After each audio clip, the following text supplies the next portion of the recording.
कर्मचारी salary bike paper leak के लिए पूरी फर्म चलाता था संजीव मुखिया। सीबीआई जांच में हुए नए खुलासे। जी हां, नीट पेपर लीक कांड के मास्टरमाइंड संजीव मुखिया को लेकर नए खुलासे हुए हैं। पूछताछ में पता चला है कि आरोपी संजीव ने पेपर लीक कराने के लिए 30 लोगों को हायर किया हुआ था। उन्हें समय पर सैलरी भी मिला करती थी और कईयों को बाइक भी दी हुई थी। पेपर लीक के सरगना संजीव मुखिया के बारे में अन्य आरोपियों से पूछताछ की गई, जिसमें संजीव मुखिया के काले साम्राज्य को लेकर कई चौंकाने वाली बातें सामने आई हैं। पूछताछ में पता चला है कि आरोपी संजीव किसी फर्म की तरह पेपर लीक का पूरा नेटवर्क चलाता था और पेपर लीक का पूरा गिरोह संजीव मुखिया के इशारों पर काम करता था। नीट पेपर लीक की जांच के दौरान पटना सीबीआई ने कई आरोपियों की गिरफ्तारी की, जिनसे नीट पेपर लीक के मास्टरमाइंड संजीव मुखिया के नेटवर्क का पता लगाया गया। पुलिस को पता चला कि संजीव पेपर लीक का मास्टरमाइंड था। उसने इस काम के लिए कई लोगों को हायर किया हुआ था। आरोपी संजीव ने नेटवर्क में लड़कों को सैलरी पर रखा हुआ था। कई लड़कों को इस काम के लिए बाइक भी दी हुई थी। जांच में आगे पता चला कि नालंदा और पटना जिले में संजीव मुखिया के पास 30 कर्मचारी थे, जिन्हें वो सैलरी भी दिया करता था। वो रोजगार, तेज तरार और भरोसेमंद युवकों को अपने नेटवर्क से जोड़ लेता था।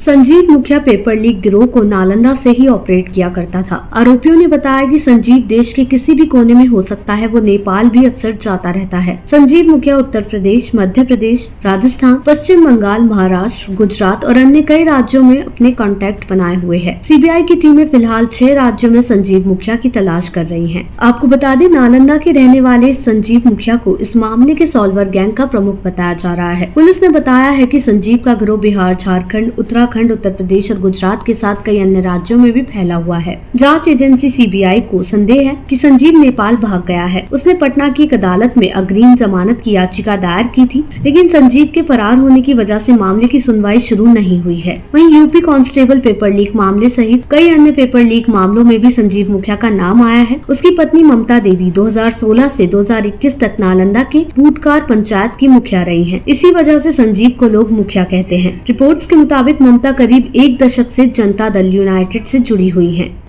साथ ही आपको ये भी बता दें कि 4 मई की देर रात को नीट यूजी परीक्षा का हल किया गया पेपर मिला था। पेपर पीडीएफ फॉर्म में उसके मोबाइल पर आया था। इस पीडीएफ को उसने अपने साथियों के नंबर पर भेजा। इन सिम कार्ड्स के लिए उसने और उसके साथियों ने जाली दस्तावेज का इस्तेमाल किया था। देश दुनिया की ऐसी ही तमाम खबरों के लिए देखते रहे सहारा समय का डिजिटल प्लेटफॉर्म समय डिजिटल।